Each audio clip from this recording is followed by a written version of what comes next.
This tutorial models a lipstick product and is designed for new users to Blender who want to learn its core modeling features. It will show you how to work with Blender's sometimes daunting user interface to achieve this model. So what we're going to do is we're going to come over here with the start file, and I already have a couple of components built in here. We're going to work through this in a series of phases. The first thing that we're going to do is I'm going to take a look at a couple of quick changes that I've made to Blender.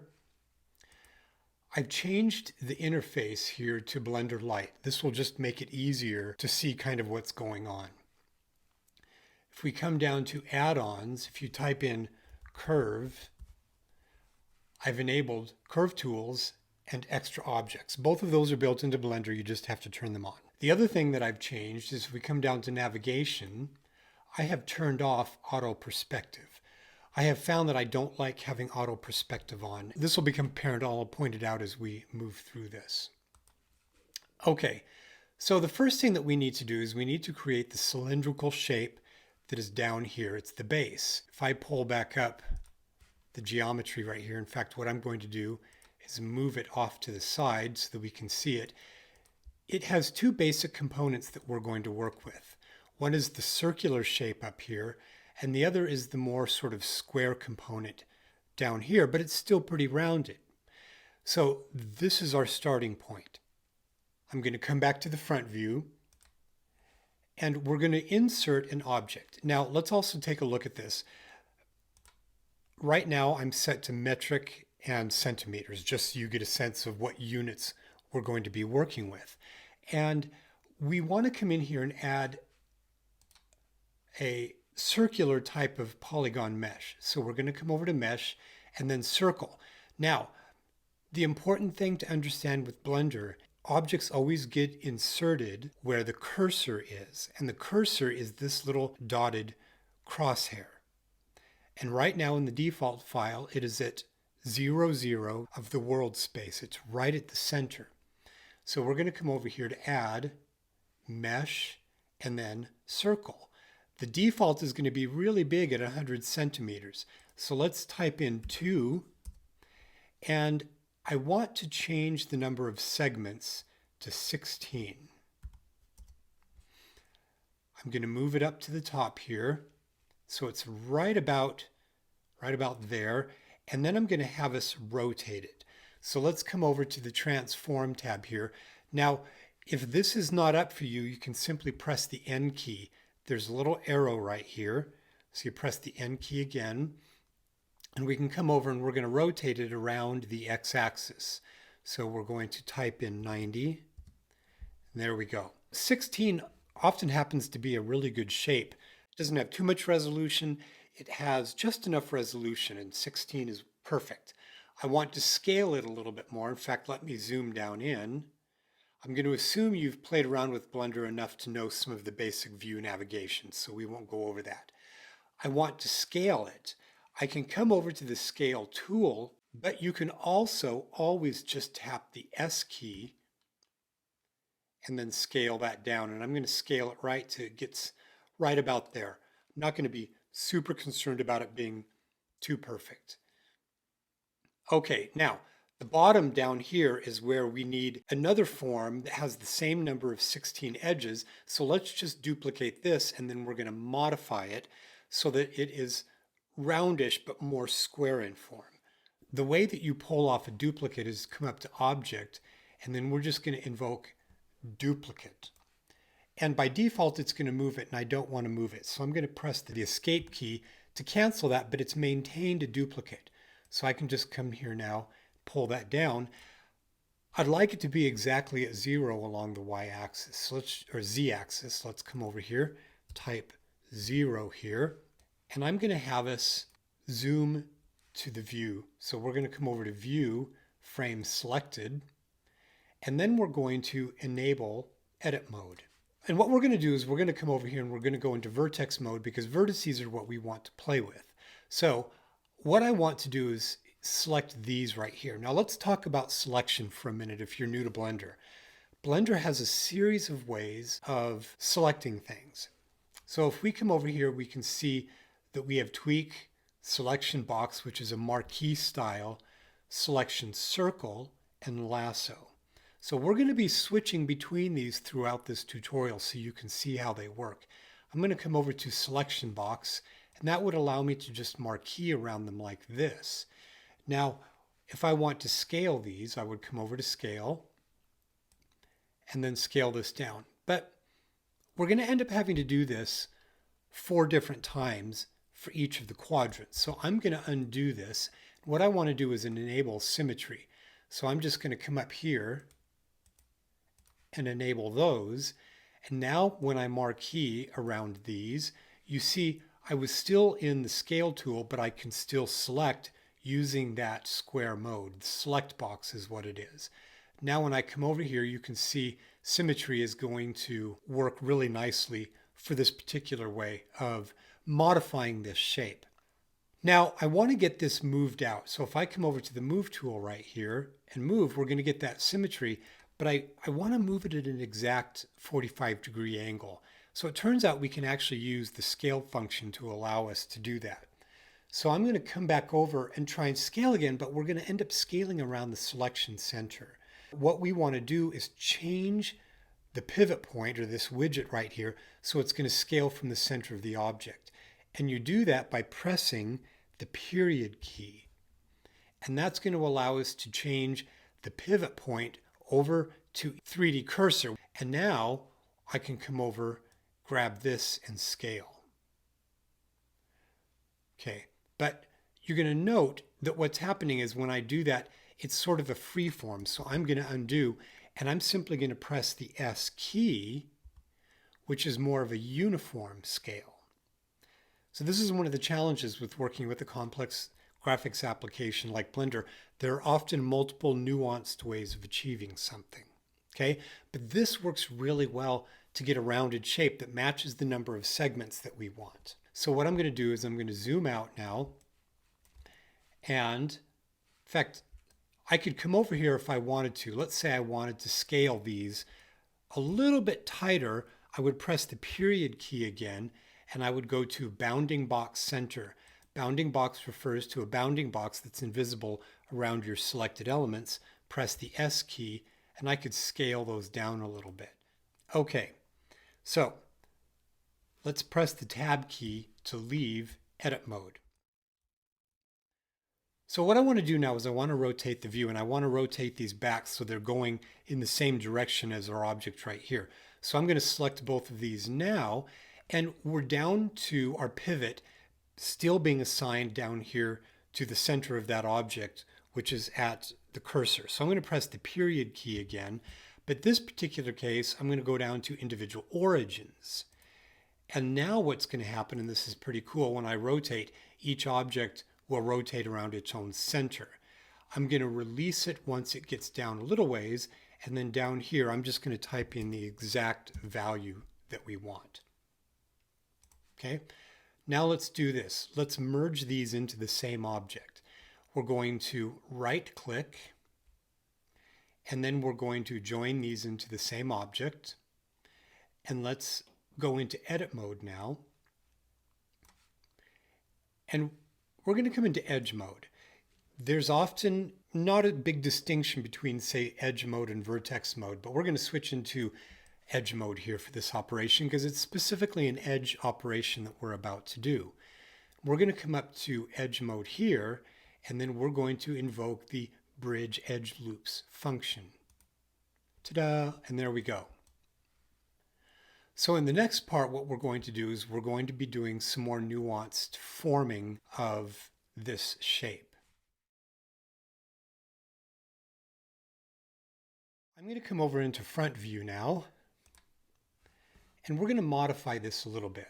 So we're in edit mode. If I tap the A key, you can see it selects all the components right there.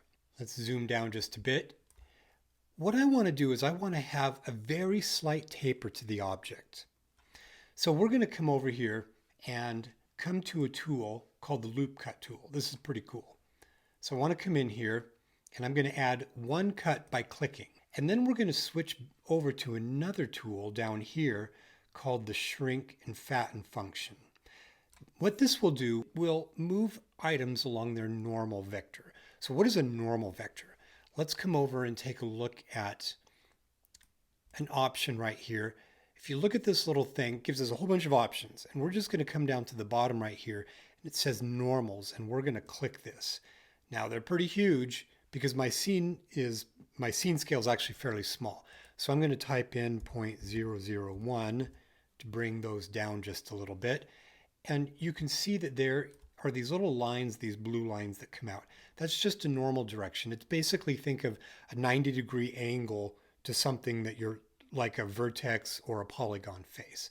So that's the direction that we're going to end up moving. So come up here and grab this and just pull that up and move that out just a little bit like that.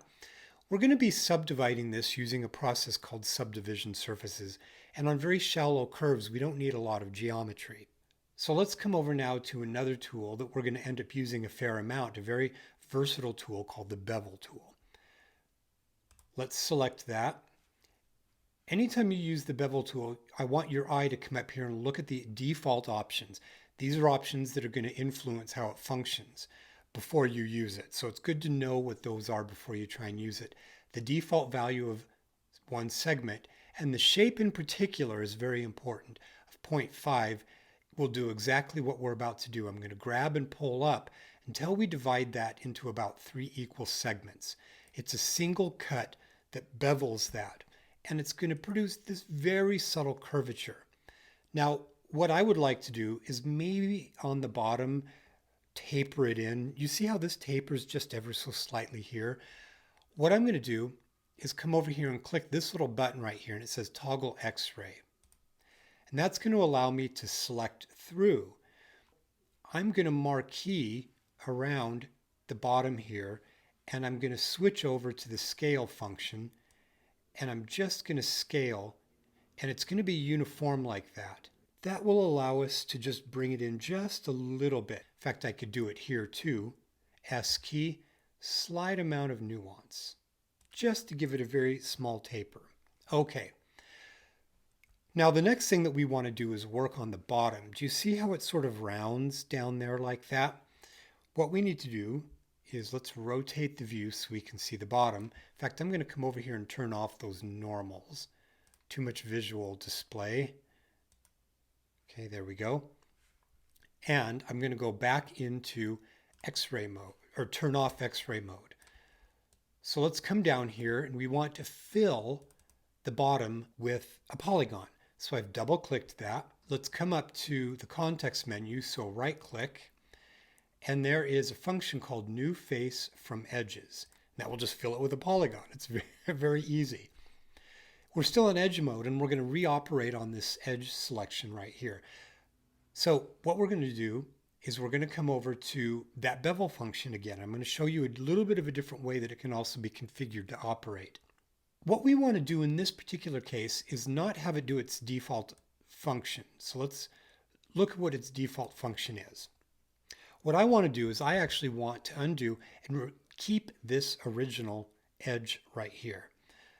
But I want to put a new bounding edge on either side of that. So we're going to come up and we're going to say that we want 2 total segments, and we want the shape to be 1, and this is critical. Watch what happens now when that gets sent to 1, is it maintains that original edge, but it extrudes 2 new rows of polygons on either side of it. Those are going to be very important edges for helping to maintain and define the curvature. Now we're going to come back in, and I'm going to redouble click that edge right there. In fact, I'm going to zoom down a little bit more, and we're going to use the bevel function again, but we're just going to take it back to its default behavior of 0.5. And then we're going to bevel about like that. Okay, there we go. Now, that's sufficient geometry to help us subdivide it. So let's do a first subdivision to see why this is useful. Subdivision surfaces is great because you can define very crude geometry like this and produce a nicely curving piece of geometry. So we're going to come over here and go into front mode. And I'm going to have us zoom down right around that area right there. Go back into X-ray mode. And then we're going to assign a subdivision modifier. So over here, the little wrench, it's a whole bunch of modifiers you can add to the object. So we're going to come over here and do a subdivision surface object. In fact, let's take this to a value of 2, which is a little bit finer. Now when I deselect that, you can see the curving lines are the subdivision surface. That is what will actually be rendered. So now we've created this nice flowing curve from that very simple geometry. But let's say that we want to have even just a little bit more curvature there. What we could do is use this loop cut function to click right there, and by adding that extra loop it flattens it out again, but this is where we could come back down to shrink flatten and move it. This is where I want to show you the drag method. So we have these different selections here, but the drag method is actually really important to understand.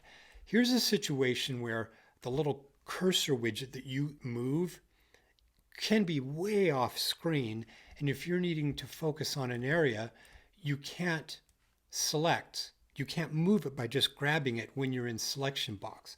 So let me undo there, and I'm going to switch over to tweak mode. Tweak mode allows you to simply grab any area of your selection and then move it and operate on it like that. So that allows me to subtly redefine that curve with that extra bit of geometry using the tweak selection mode. Okay, so now you can see that I have formed this. Let's turn off X-ray mode here. And we've formed that really nicely. Now, I don't think I'm going to need the very bottom polygon. So I'm going to switch back over into polygon mode here, and I'm going to select that entire polygon, bring up the context menu, and we're going to delete that face altogether. It's just sitting on the ground. We're never going to know that there's a piece of geometry there. Okay? So in the next section, we're going to do a little bit of work up at the top here, and then we're going to jump to the neck. Over now, and let's just take a look at the final rendering so that we can kind of see the part that we want to work on. There's a little bit of a lip right here between these two components, and we want to model that. So let's come into front view, which is just press the y-axis right there. We're going to zoom in. Let's turn on X-ray, and I'm going to disable subdivision temporarily here by coming over to the real-time modifier and just turning that off. So we will come back over here to the loop cut function, come right to the middle, click hold, and then drag. And I'm going to put it right about up top like that. And I'm going to zoom way down over here. Let me show you something here. There is preferences that will allow us to zoom a little bit better.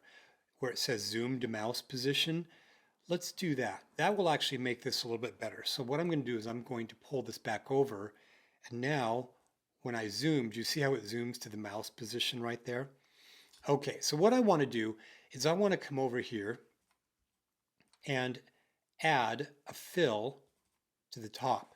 So we're unfilled, so let's bring up the context menu, do that new face from edges.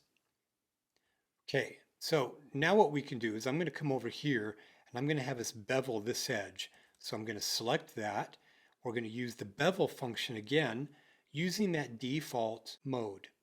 So I'm going to come over, knowing that I'm in tweak mode, click, hold, and drag, and I'm just going to generate a little bit of extra geometry there. Now what that has done for me is it's going to give me access to this set of polygons right here. So I want to come into polygon mode. I'm going to double click on this edge and it will do a loop for me all the way around that object. This is where we can come back into that shrink flatten. I'm going to come back into the front view and I'm just going to move that in a little bit. So you just follow the mouse up and down like that. We're going to inset it just a little bit. Now I want to put one more loop cut right here. So let's do that cut function, the loop cut here. Click, hold, and drag, and I'm going to put it right there. So we're adding some subtle detail right there. This is important because it's going to subdivide down around like that. Okay, so Now what we want to do is we're going to declare that finished for now, but we actually are going to come back to that in just a little bit. But we want to generate the neck part right here with the gold. So we're going to derive this from this bottom piece of geometry since we already have the form that we need right there in terms of the cross section. So I'm going to zoom in and I will double click. Let's double click right here. We're going to select that. It goes all the way around and we want to extrude that edge up. So we're going to come up to the edge menu, extrude edges, and by default it's going to be sort of freeform and unconstrained, but I want to go along the Z axis. So I'm going to tap the Z key. We'll come up right to there. Now I'm going to switch over to face mode and I'm going to double click along an edge and select that loop, bring up the context menu by right clicking, and then we're going to invoke the separate by selection function. And that will move that to become its own object. We're in edit mode now still for the bottom. So let's go to object mode and then just specifically select this here, press the tab key to go back into edit mode. We want to switch into edge. So I'm going to double click this bottom right here. And so you see the widget or the pivot point is way over here. You can use that pretty easily, and I'm just going to move it up so it's about like that. There we go. So let's come over here and double click this edge. And we want to extrude this up using the same methods. We're going to come over to edge here, and we're going to do that extrude edges function. I'm going to tap the Z key, and I'm going to come up right to that next angle. Now, what we want to do is we want to scale this. So let's press the S key, and it's going to scale it uniformly even though we're looking edge on. Match there. Do the same thing. Extrude edges, Z key, right to there. Do the same thing one more time. Extrude edges, Z key. S key to scale uniformly, and then one more time, Z key. I need to kind of back out a little bit so I can move that all the way to the top. There we go. Okay, so let's rotate the view. Now, early on I said that I did not like to work with perspective on, and here's why. There's a little button right here called switch to perspective mode. And when I do that, it suddenly changes quite a bit from the default perspective mode, and it can be kind of disorienting when you go from orthographic to perspective mode. So I like to have it so when I'm back in the front view, it just rotates without anything jarring happening. So we need to fill this. So let's come to the context menu, new face from edges, which is the F key. And then we're going to switch over to face mode specifically because we're going to inset that face using the inset faces function. Click, hold, and drag, and we're going to bring that in just a little ways, about like that. And then we're going to switch over to the extrude along normals function. So there's a line that's perpendicular to that face. Click, hold, and drag, and just pull it down an arbitrary distance. And once you've done that, then we're done. We can delete that by right-clicking and delete that face. Okay, so we've got the basic form right here. So let me turn off X-ray. We're going to do some manipulation here to add detail. If I come back over here and we look at this, do you see how slight rounding detail? This is one of the beauties of working with the subdivision surface mechanism, is that you can add just very simple geometry to get nice, smooth, flowing, small curves like that. And that is what we're about to do next. So we want to add that little bit of defining geometry, because if we just come over here now and turn on subdivision for that, it's not defined well enough. So here we're going to come back to our friend the bevel function. Let's zoom down just a little bit, and I'm going to double click this. We have to be in edge mode. And in fact, on the bottom here, we want to fill this. Now I'm going to show you a neat editing function that Blender has. Let's say that we've got a lot of geometry going on that is obscuring part of the model that we want to work on. We really only want to work on this in isolation. If you press the / key, it'll move it into its own space all by itself like that. Okay, so now I can double click this bottom and we can invoke that new face from edges. And then I'm going to hold the Shift key, double click one edge here and an edge here.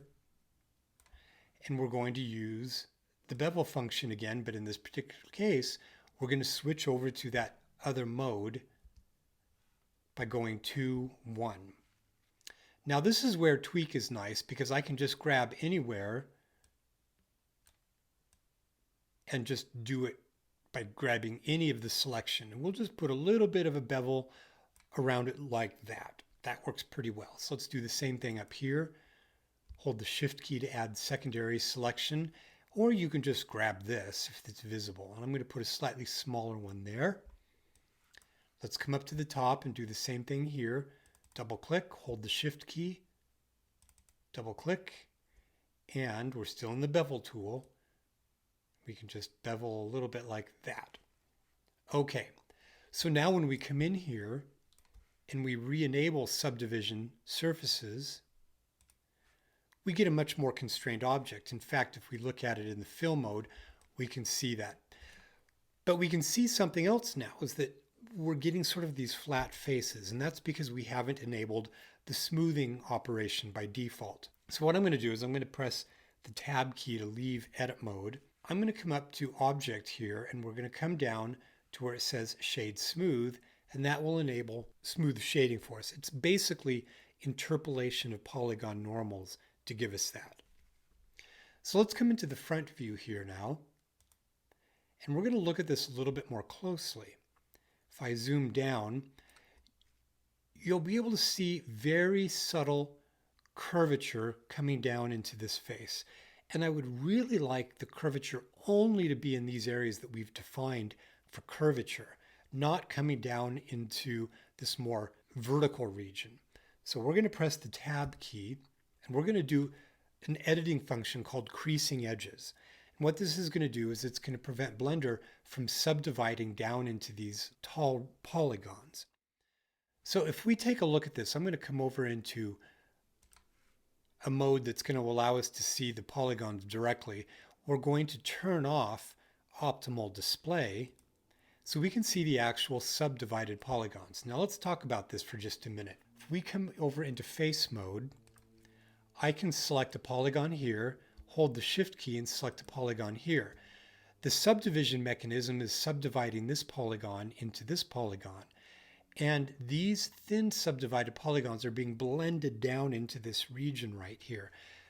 That is why in the optimal display mode, we can see this line right here. This line corresponds to this line of the original cage mesh right here. And I don't want that coming down. So we're going to switch back over into edge mode, and I'm going to double click that. And then we're going to come up into edge, the edge menu right here. We can see edge crease. Shift-E is the menu, or is the key combination that we want to remember. What's going to happen is you're going to click it and it's going to take the mouse movement. Now, sometimes you're not going to see much happening, but in this case, if you just mouse back and forth, left and right, you can see that changing. Now I'm going to click and the options box pops up here. You just want to make sure that this is a value of 1. Now when we come back in here and turn off optimal display, you can see that those subdivided polygons for these thinner ones don't pass that boundary. It's very, very useful for defining hard body types of models. So let's apply that here. I'm going to double click this, and I'm going to hold the Shift key, double click here and here, and I'm going to invoke that with the Shift-E command. And you just pull in a direction that you start seeing something happening. And you can continue moving the mouse, and the mouse will continue to cross back and forth over the screen until it no longer moves. And we've created a 1.0 value, which is what we want. Okay, So let's come up to the top here and do it here. This is where it's increasingly important when you have very thin polygons subdividing into these very long polygons here. Double click, Shift E. Now, if you get impatient, you can also just click and just come down here and type in a value of 1. We'll pan the view. We'll do the same thing here. Shift E and just pull until you get 1.0. So what I'm going to do now is I'm going to press the Tab key to leave edit mode, and then we're going to come into the shaded view here, and we're going to see, do you see how that has just, it was a subtle thing that we just did, but it really helps to really nicely define this surface by doing that, okay? It's just an awesome feature whenever you're doing hard body modeling in subdivision surfaces. Yes, let's back out of this individual edit mode right here so we can come back, take a look at this. We want to apply that function. Let's turn subdivision back on. We're going to do smooth shading right here. In the front view, I'm going to zoom in here, and we need to do the final bit of modeling here. So I'm going to press the Tab key to go into edit mode. And we've got a large face on the top. In fact, I'm going to press that. Let's go into individual edit mode for this by pressing the question mark key. In face mode, we'll delete that top polygon. We don't need it. Okay, and then we're going to come here into the front view. Let's zoom down. And we're going to come into edge mode, double click, Shift E, and we'll just make sure it's a value of 1. This very thin set of polygons we're going to subdivide way down here, and I wanted that to be defined a little bit more sharply. Okay, so that's done. Bottom's done. So you just press that question mark key and it'll pop you back out. Okay, the next part, what we're going to do is we're going to define the lipstick part up here. So now what we want to do is we want to come up to the lipstick part, and I've already modeled the curve. We're going to define a curve for the cap part, but I've already got this in place right here.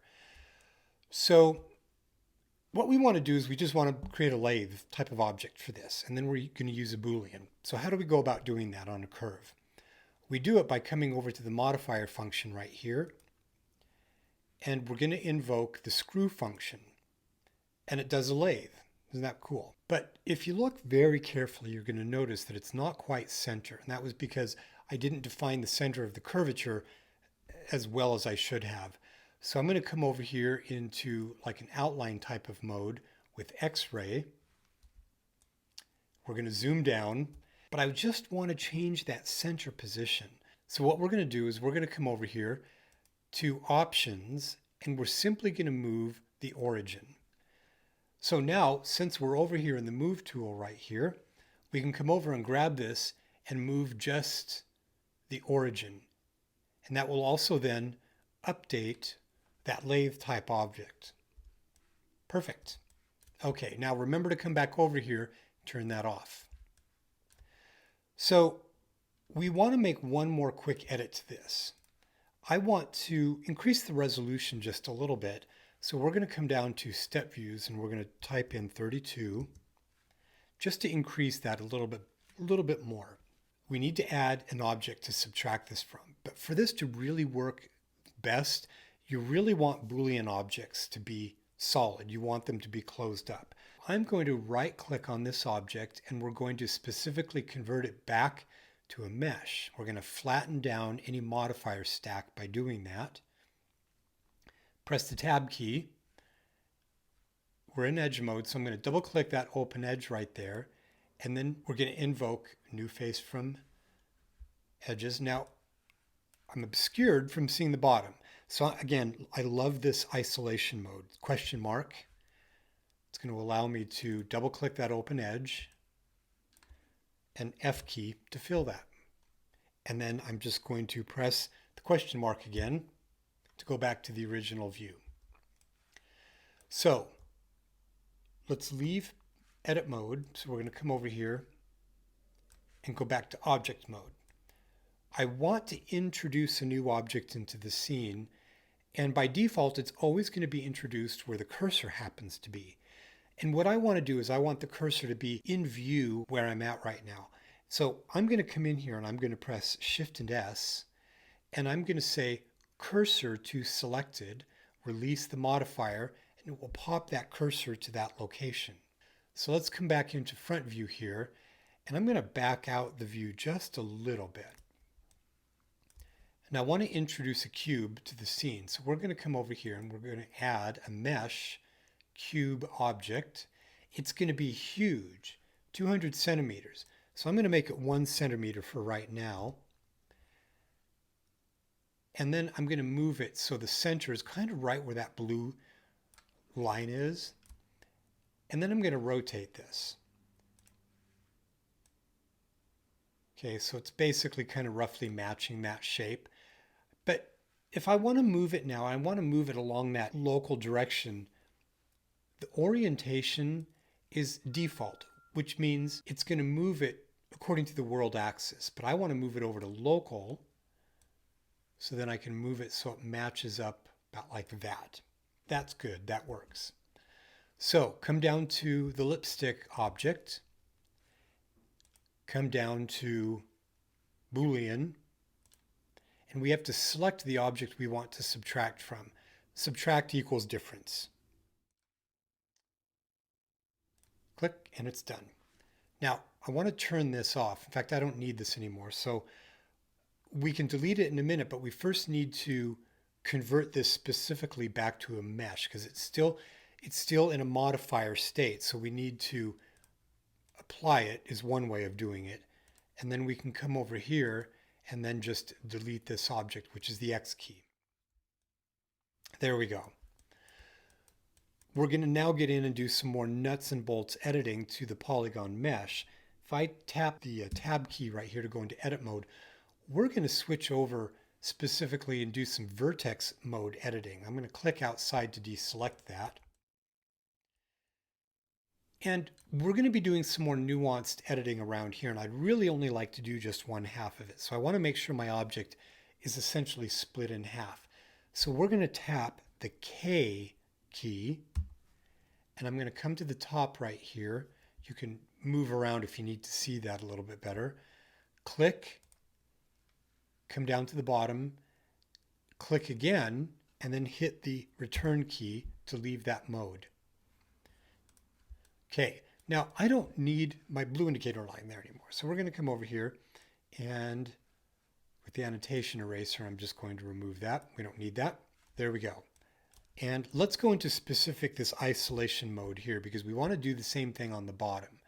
So I want to come down here, K, click, click, and return enter. So now we've isolated this so that we can actually chop it in half. So let's come into the top view here. I'm going to go into X-ray so that I can go all the way through. Now we're in tweak mode. Tweak mode is not letting me marquee, and I want a marquee. So we're going to switch over here to select box, and I'm going to marquee around like that, just so it's touching the ones that I don't want to be there. And then X key, which is delete. We're going to delete faces. There's one that got missed. Okay, so let's come in and do some quick editing down here. We're going to be applying a subdivision surface to this, and we'd really like this boundary to be sort of as cleaned up as possible. So we're going to switch back over here into vertex mode. And what we can do is a very cool operation where we can manually merge vertices together. So if I click this, hold the shift key, click the next vertex right there. If you bring up the context menu, there is a function for merging vertices. And when it says at last, it says take the first vertex we selected and merge it to the last one that we selected, and it will do that. Okay, so we can click here and here. Now we're in the move tool, and it's going to try and it's going to put that widget right there. which is kind of gets in the way when you start doing really fine editing. So you can actually switch over to any tool. So I'm going to hold the Shift key, click there, M key, and it lasts. So you can do this really quick. Now here we've got a series that are very close to each other. So I'm going to marquee around them. And when I click the M key, it detects that we didn't do a 1-2 ordering. So we're just going to do an at center right there. And here, click once, click twice, M key at last. And then here, let's do this. Let's come in a little bit closer, and I'm going to take this one and shift to there, M key, last, and then that vertex we'll just remove. So bring up the context menu, and we're going to dissolve the vertex, which will leave all the surrounding geometry in place. M key, at last, and there we go. So that quick bit of editing gave us a little bit of a cleaner bit of geometry to work with. So let's come back to the top view here. And what I want to do is I'm going to switch back into face mode. We want to get the symmetry back in place. So let's come back to our modifier stack right here. We're going to invoke the mirror function. But we want to mirror through the y-axis right here. So we're going to turn on just the y by itself. Now we have to be a little bit careful because this object right here is pretty small, and you can very easily accidentally weld vertices together. So I'm going to come over here and change this, and watch this location. If I come over and change this to 0.01, it won't accidentally weld vertices that are within that tolerance region. It'll only get them at the boundary right there. Okay? So I'm going to leave edit mode, tab key, and we're going to apply this so it bakes that in. The final bit of editing that we want to do, let's come back into edit mode, is add a little bit more geometry here. We've got these two big polygons. They're called n-gons. They're multiple-sided polygons. And we want to add some geometry that's going to allow us to round that a little bit better. So what I want to do is I want to come over here, and in face mode, which is what we're in, we're going to come over here to the inset faces function. Hold the Shift key, just grab anywhere on this circular widget and pull those in, oh, I don't know, roughly like that. I'm going to switch over to move mode, and we're going to switch over so that we're looking at this from the front view. Now I want to show you another faster way of invoking that. If you press the tilde key, which is right under escape, there's another pie menu that comes up, and I want to go to front, release the tilde key, and it'll move us there. I'm just going to grab this, I'm going to pull it up so it's about like that. I'm kind of looking down here. I'm looking where that kind of pulls up there. Okay, let's come back over to our inset faces function one more time. This is going to come in on a planar region like that. And I'm going to press the K key, which I can access just about anywhere. Click once, and I'm going to click twice here to just divide that in half. Return, validates it, and there we go. So now we can turn on subdivision surfaces for this. Let's remove that bottom polygon right there, 2 polygons. So I'm going to click here, hold the Shift key, context menu, and we're going to delete the face, so it's gone altogether. Now we're going to come over here and we're going to invoke subdivision surface. There we go. Let's leave edit mode. And we want to look at it in sort of a smooth shaded mode. Now let's look at this. You can see it's kind of got some cruddy appearance right there. This is where we've been working with what are called built-in normals for the surface, but when we created this new geometry, it didn't have those to work with. So we're going to switch over to smooth mode, and that's going to tell it to calculate those normals essentially on the fly for all the geometry. That's cool, isn't it? Now you can look at it with even just a little bit finer, and it'll just be slightly better, but for what we're doing, this is going to be pretty cool. Leave isolation mode by pressing that question mark key. There we go. The last part is to model this, and we're going to do that by doing some editing with Bezier curves. What we want to do now is we want to create the cap here. We're going to create that with the Bezier curve. I'll switch over to the front view, zoom down just a little bit, and we need to move the cursor to the location where we want our Bezier object to be inserted. In fact, I'm going to delete that, so we don't need that anymore. If we come over here to the cursor tool, I can simply grab this and move it where I want it to go. So that's about where I want it to start. We're going to come over to the add function under curves, and then we're going to come down to point. And it will create a new Bezier point, a starting point, right there. Now, we need to come over here and specifically tell it that it's going to be 3D, so that's very important. We're in edit mode. So what I'm going to do is bring up the context menu, and you're going to see it's going to say extrude curve and move. So now I can move Bezier curve segment up so it's about like that. I want it to go exactly vertical. So I'm going to press the Z key, and now it will only move vertically. Press the E key again to pull off another segment there, and then the E key one more time to put one more segment right there. So we've got all the building blocks we need for this top part. So let's do this. Let's come over here. In fact, what I want to do is I'm going to remove, we no longer need those. And the top here I eyeballed, and it's not exactly flat. Probably not super critical, but I want them to be really exactly flat. So I'm going to come over here and we're going to look. I can get exact value. I'm going to copy that and then select here and then paste that in to get exactly the value that I want. So here we want this to be like a sort of a rounded corner. So I'm going to select that point, bring up the context menu, and invoke the fillet. Now the default value is enormous, so I'm going to bring this down to something much smaller, like how about 0.1, just to kind of see what it looks like. And I think that looks about good. Now this is the cool thing about the way Blender handles curves, is you can see that the handles have different colors, and that is an indication that they are of a different type.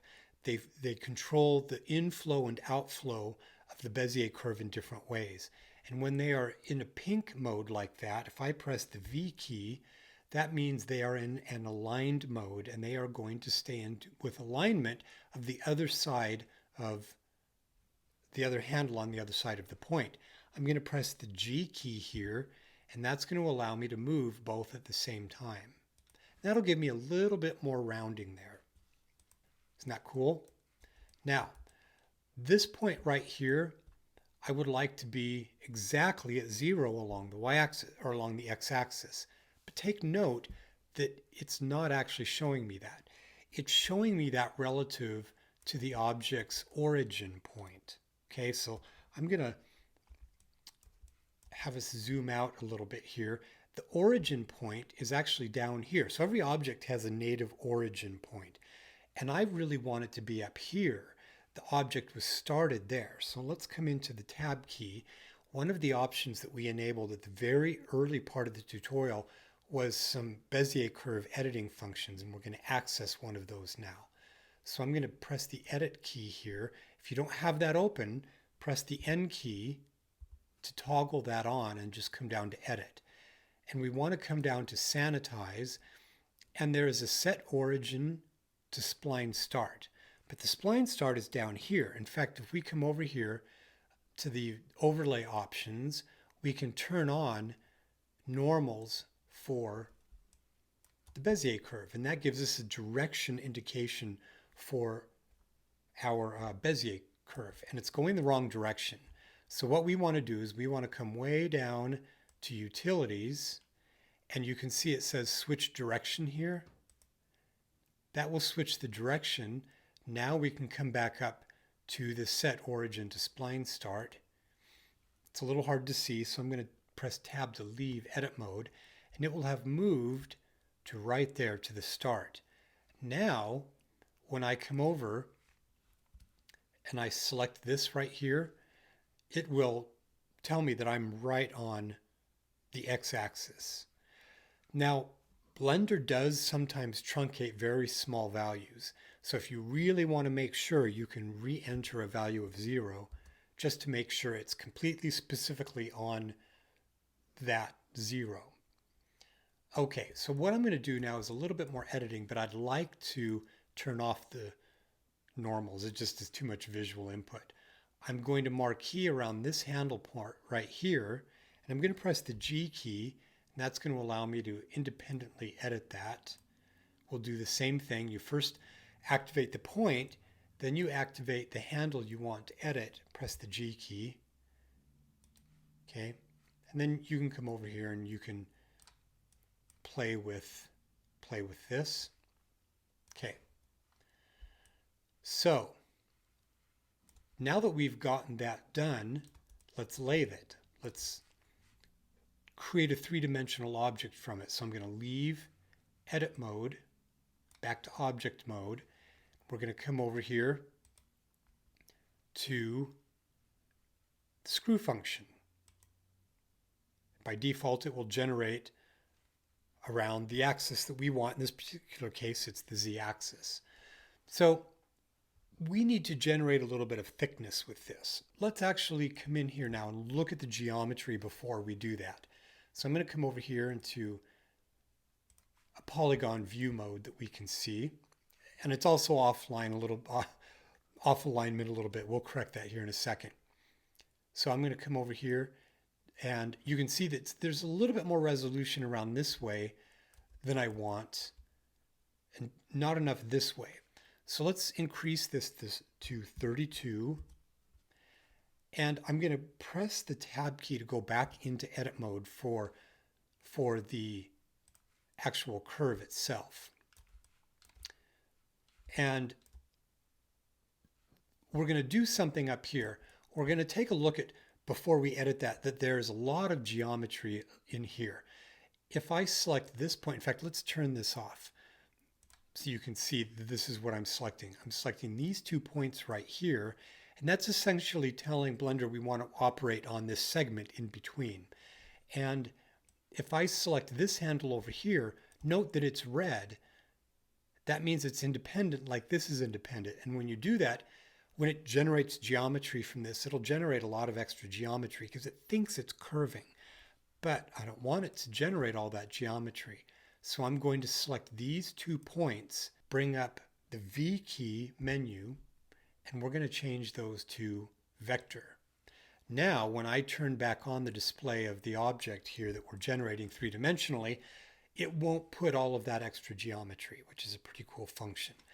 Then we can come back down here to the little curve or the little Bezier icon, and let's drop this down to 6. Ta-da, there we go. So we've customized this.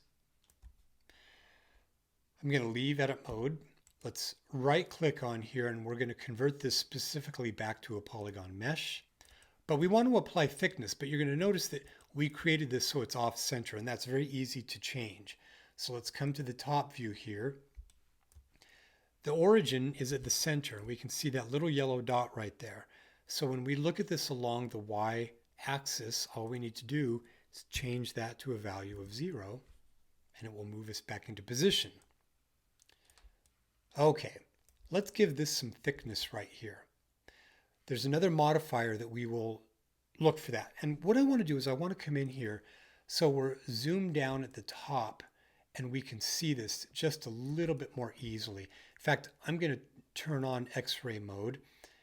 The first thing that we want to do is, we talked about when we were modeling the earlier part that we have this curving geometry right here, that this thin polygon is being subdivided into this. Let's take a look at this. If we just add that subdivision surface, do you see this sort of ill-defined straight segment right down there? I'd really like it to curve and then come to this point right here and stop. So this is where we will add another section right there. Tab key to go into edit mode, and we're going to use our friend, the loop cut. Just move the mouse over here, click, hold, and drag, pull that up so it's right about there, and then invoke the Shift E function to change that edge crease to a factor of 1. Then when we turn subdivision back on, it's a perfectly vertical segment past that boundary right there. Cool, cool. In fact, we can do the same thing here if I turn this off.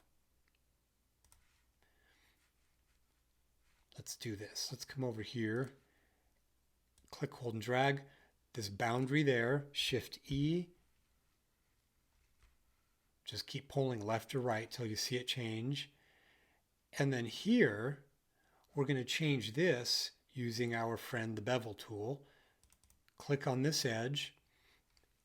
We have the right setting, 2 segments with a shape of 1. Now I'm in select box, that means I can't click anywhere on here, so I have to use the widget handle. Pull like that, and there we go. Cool, cool. So leave edit mode. I'm going to come back into the front view, but I'm going to zoom in because we're about to do some fine-tuned editing. We're going to come back over here. I'm actually going to remove the subdivision modifier for right now. And we're going to first apply a solidify modifier. And it's going to be huge, the value that it initially puts in. So let's put in something much smaller. How about 0.01? That actually looks pretty good. You can fiddle with this value a little bit, maybe 0.013 or something like that. You can see that for the scale of the scene, that gets it down to a smaller value. Okay. Now, what we want to do is we want to flatten that out. So let's convert that back to a polygon mesh, because we could have added a subdivision modifier on top of that, but we need to come down here, tell these corners not to subdivide. So let's do this. Let's apply subdivision back to that. And we can see when we zoom down here, because we have 90-degree angles on the cage mesh, and it's subdividing that. And so we need to change this. Let's come over here without X-ray. Very carefully find a couple of edges, and we're going to invoke that edge crease function. We'll do this interactively so you can see that changing until it hits 1. Okay. So there we go. Now let's come back over into shade mode, and we're going to look at one other issue we need to take care of. So we have shade smooth turned on for this. I just turned that on. But at the bottom, we've got this shadowy looking thing happening here. And that is because by default, it is shading across all vertices. It does not matter of the angle, and we want this to be a hard corner. In fact, I'm going to press the question mark key so that we can look at this. It's shading smooth across that very hard boundary at the bottom, and I don't want that to happen. So we're going to come over here to the data objects properties, and there's one called normals. This is where we're going to tell it to auto smooth except across larger angles. And now we can see that we have a hard set of corners right there. Cool. There we go. Come back over here, and now we can look at our handiwork for everything. So I'm going to press that question mark. I'm going to select this object. We're going to change this back to optimal display. I'm going to hide my original object, and there you can see how we have formed this. In fact, I can just move this off to the edge for a minute, and there you go. I wanted to do this tutorial on a fairly basic object so that you can see all of the tools and nuance that you can use to generate an object like this in very good modeling form.